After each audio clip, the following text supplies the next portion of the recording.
Richard? Something you said on TV, there's a bit of shock, a bit of disbelief at that. Is that just the manner of the goal, the result? Is it everything?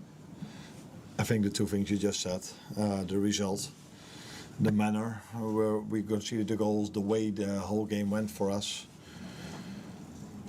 For me, it felt there were so many positives to take from this game, and which has happened to us many times this season, where you felt like, oh, there are so many positives to take, except for the result. And then it would have been nice to get that result combined with the performance, but not for the first time this season. We've conceded goals, dropped points from the same pattern. I'm looking at it now. A set piece, a VAR intervention that leads to a penalty. The first chance they had, which was the 2-2, because the 2-1 wasn't a chance, that was he wanted to, I think the ball was already out, there was contact, so he gave a penalty, and then the first chance from football of them led to the 2-2. And then we had a fantastic attack to the 3-2. What we have to do to score a goal is doing many things right, but unfortunately we concede too easy. That's maybe the right word. I wouldn't say too easy, because we hardly gave away a chance, but when we do, it's a goal. Beth? It feels like the season, when things start to go wrong on the pitch, there is maybe a little bit of a collapse mentally from some of the players. Do you feel that? And if you do, how do you go about it? No, I don't feel that. Although it's never nice when you're 2-0 up and you control the game. I think we even had the chance to go 3-0 up with Cody in the counter-attack. And then it's not even a dangerous situation that leads to a penalty. And then if you play at Leeds, or no matter which stadium you play in the Premier League, then there's belief again. And that belief becomes even stronger if then the first chance they have that goes in. And so it's 2-2. And then I saw mentality, the mentality to come back. Not only mentality, also quality. Maka, who stepped over the ball, Dalmo was in the position we wanted him in to be today, and finished it off. Referee came with 9 minutes of extra time, and in that 9 minutes of extra time we conceded a set piece. James? Arnie, you're in such control at 2-0, you're quiet in the crowd, such a needless penalty to give away. How concerned are you about Konaté's form? Unfortunately for him, he does a lot of things well, but he has been a bit too much on the crime scene, and that is something I've heard people saying before in England. So that means that he's been involved in goals we've conceded. But yeah, if you are a centre back, that happens in football. Today it was a tackle that came from effort. He tried to do everything to block the cross. The ball went out, the player already went down a little bit, and then there was contact. That was obvious and clear that there was contact. Now, the question is, should the VAR have interfered for that? That is, probably a lot of people will say that's correct. But these same people should look at some games we've played this season where the VAR didn't come in moments like this. Just when you watch that set piece again for the 3-3, that's 10 goals conceded now from set pieces in the Premier League this season. Is that a problem with the setup, or are players just not doing what you're asking them to do in set pieces? It's so much more than you can expect if you look at what to expect from a chance. Do you know then what I mean? So we're talking always about expected goal value. So if you look at that, we haven't even conceded that much from set pieces, but to concede in a reality 10, I don't think there's any team in the world that can be in a higher league position than we are if you concede 10 set pieces and have not scored in the Premier League once, unless you count that Dominic free kick. Maybe the West Ham, maybe one then, West Ham second phase throw-in.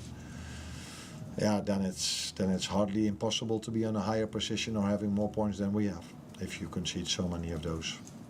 But for me it's not a setup, because it's the same setup as we had last season, where we hardly not conceded at all in the first half of the season. And in this setup there are a lot of similar players that are mainly important. So yeah, tell me what it is. Yeah, if I tell you now it's bad luck, then you would probably say maybe that's a bit that's a bit too much after 15 games. 15 games. Yeah. Yeah. Towards the end of the game, there was one or two chances. I think in particular the Gomez one where he's come through. It looked like he had a chance to go in one-on-one, but then he seemed to change his mind and go towards the corner. Was there perhaps a mistake there in hindsight with the game management towards the end? No. That had nothing to do. His first touch wasn't perfect, and that's why he thought I cannot go in front of him anymore. Maybe that's also if that would have been Alex or Hugo or Dom, who are attackers, then you get a different first touch than from a centre back that can play as a fullback. So even after the 3-3, I think we had the biggest chance with Virgil's header. So again, mentality, but again, not the result we wanted from that set piece. You mentioned a minute ago about the 9 minutes at a time. Is that something you disagreed with, or were you happy that was an accurate amount? I was really happy with the 9 minutes extra time. No, of course not. No, of course not. What can I say? Everything I say about that is not the right thing to talk about if you've been 2-0 up, 3-2 up, and it goes to 3-3. I should talk about these things if we win a game of football. Yes. Given you were twice in the lead and seeing out the win, how much harder for you is it to take that result, given the good performances from individuals and whatever? How hard is it going to be to raise the move against you quite upset in there, and with it allowed on Tuesday prior to the game? Yeah, no, it's really hard, but it's not about me. It's about what the players feel. It's about what the fans feel. What everything, everyone that loves this football club feels. And I think we all feel the same at this moment.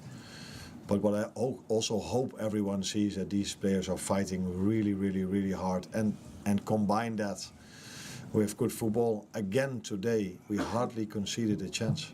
Hardly conceded a chance, and concede 3 goals. Paul Joyce, last one. Last one. The week as a whole, West Ham, something how would you praise that? It's 3 games unbeaten. Do you see shoots of progress overall? Yeah, I see this, but it's not for the first time that I see us doing many things well this season without the result,